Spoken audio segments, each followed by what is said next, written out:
Um vazio existencial, uma angústia, parece que a gente se sente que vale menos, as coisas que são ditas pra gente parece que machucam muito mais, a gente não tem ânimo nem energia para fazer nada, nem sair da cama, colocar uma roupa bacana. A Organização Mundial de Saúde estima que hoje mais de 300 milhões de pessoas sofram do mal do século. Ela, a diabinha, a depressão. Eu sou o Dr. Victor Heitor, médico, psiquiatra e neurocientista, e hoje nós vamos desvendar a doença depressão.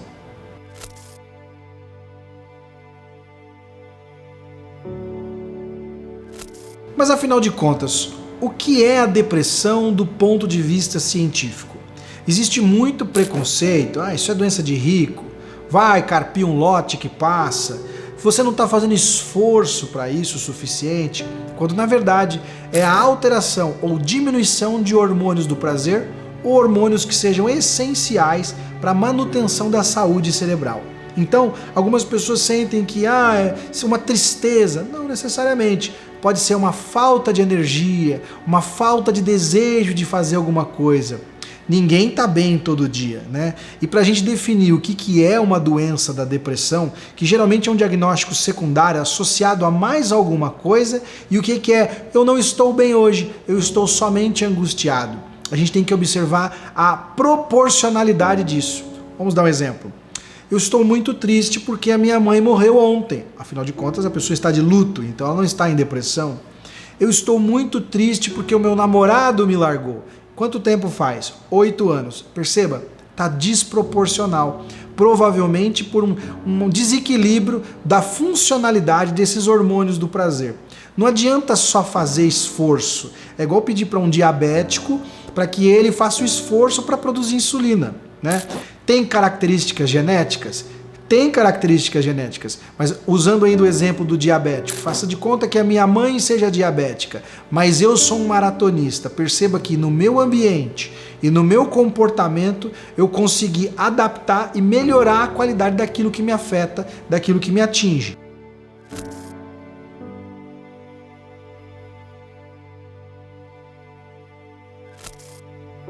Os remédios antidepressivos, eles funcionam no máximo 30% do processo. Nós temos que vê-lo como algo que vai ser retirado ou adaptado com o tempo. Para que a gente faça a boa manutenção cerebral, nós temos que fazer basicamente 4 coisas sempre que possível. 1. Dormir no mínimo 7 horas, no máximo 9 horas, com horário a partir das 10, 11 horas da noite. Número 2. Praticar exercícios físicos. Número 3, comer de forma adequada, qualitativa, nos horários regrados, 2 a 3 refeições por dia. Você vai olhar para o seu prato de salada ou para a sua academia e vai falar, eu estou fazendo isso para ficar fit? Eu estou fazendo isso para ficar bonito? Não, eu estou fazendo isso para não ficar mal, para não ficar deprimido. E é claro, a relação interpessoal, né? Se você é casado, se você é casada, muitas vezes os beijos vão ficando para trás, né? Só vai dando selinho de despedida, deixa de ter aquela conexão com o hormônio do amor, a ocitocina, o contato físico. Tem que beijar de língua, tem que beijar o esposo, tem que beijar a esposa. Por que você acha que os casais gostam tanto da posição conchinha? Horas, é maior área corporal tocando a outra maior área corporal, fazendo essa troca e beneficiando a produção desse, que é um dos hormônios também da manutenção do prazer. Parece meio óbvio, né? Quando na verdade a gente está sendo convidado a ter uma vida como um todo mais saudável e consequentemente ter as ideias mais organizadas.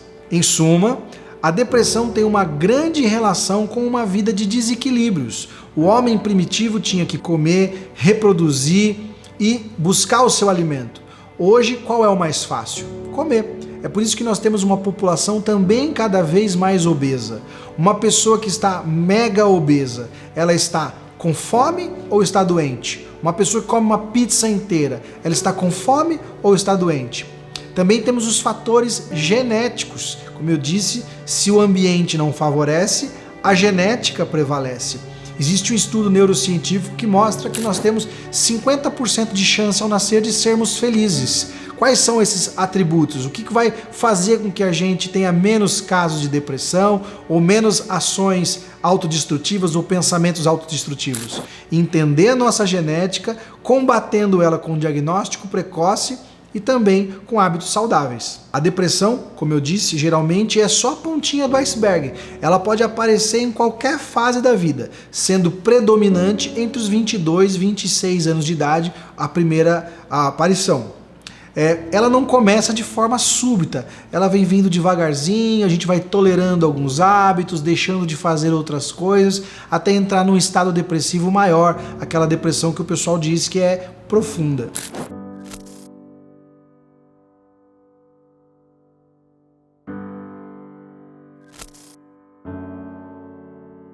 Como podemos fazer o diagnóstico de depressão? Eu acredito que seja uma das doenças mais fáceis de serem entendidas. O que não é ser aceito. As pessoas têm preconceitos, como nós falamos, ou não querem enxergar ou aceitar que estão num estado depressivo e precisam de tratamento. Mas ela se sente com pouca energia, com pouco valor, as coisas que machucam muito mais, pode ter paranoia, estão falando mal de mim, querem que eu vá embora, não tem desejo de fazer as coisas costumeiras, a sua autoestima está prejudicada. Essas são algumas das coisas que podem dar indícios de que a pessoa está com depressão. Muitas doenças também podem iniciar os seus sintomas com cara de depressão. Alzheimer, disfunção da tireoide, baixa dos hormônios sexuais. Existem algumas doenças que estão no espectro depressivo. Tem a depressão unipolar, aquela que dura meses ou anos, sempre para baixo, sempre com pouca energia, ganhando peso. E tem também, mais comumente, o espectro da depressão bipolar, que tem vários tipos. Esse é aquela pessoa que oscila entre a falta de energia, o ganho de peso, o menos-valia, com picos de energia, euforia, irritação, perda de sono, mais compulsão por compra, mais compulsão sexual. Essas doenças geralmente têm os seus inícios marcados por alteração do sono. É um paciente que começa a dormir mais, você percebe que ele vai entrar numa fase depressiva. É um paciente que vai ter menos necessidade de sono, você percebe que ele vai entrar numa fase mais eufórica, mais irritado, mais táquico. Esse é um caso mais grave, a depressão bipolar. Cerca de 15% dos pacientes podem tentar o suicídio, geralmente utilizando de remédios. Algumas doenças, como a esquizofrenia, podem ter seus primeiros sintomas marcados por aquilo que parece ser uma depressão. Ou seja, como eu estava dizendo, depressão geralmente é um diagnóstico secundário, um acessório a uma doença principal. Tem pessoas que têm problema na sua autoestima ou na sua insegurança, e isso não necessariamente tem a ver com depressão. Tem gente que está chateado ou frustrado ou lida mal com a frustração, isso não necessariamente é depressão. Tem pessoas que têm problema na sua personalidade, muito medo, muito temor, e isso não necessariamente seja depressão. Fique atento, você pode ter passado por isso, você pode estar passando por isso, ou quem você ama pode estar sofrendo. Não tenha você o preconceito de que isso é uma frescura ou possa ser resolvido sem ajuda profissional. Muitas pessoas perguntam se a depressão tem cura. Se você tem essa tendência, se você tem essa característica genética, você vai ter que se policiar, você vai ter que se cuidar, porque ela tem controle, mas ela depende muito mais do paciente do que dos remédios que ele toma. Agora, conta pra mim, você já sofreu de depressão? Conhece alguém que está deprimido ou que já deprimiu de forma pavorosa? Escreve para mim aqui nos comentários se puder, ou me chama lá no Instagram, @drvictorheitor. Eu sou o Dr. Victor Heitor, médico, psiquiatra e neurocientista, e é assim que a depressão acontece.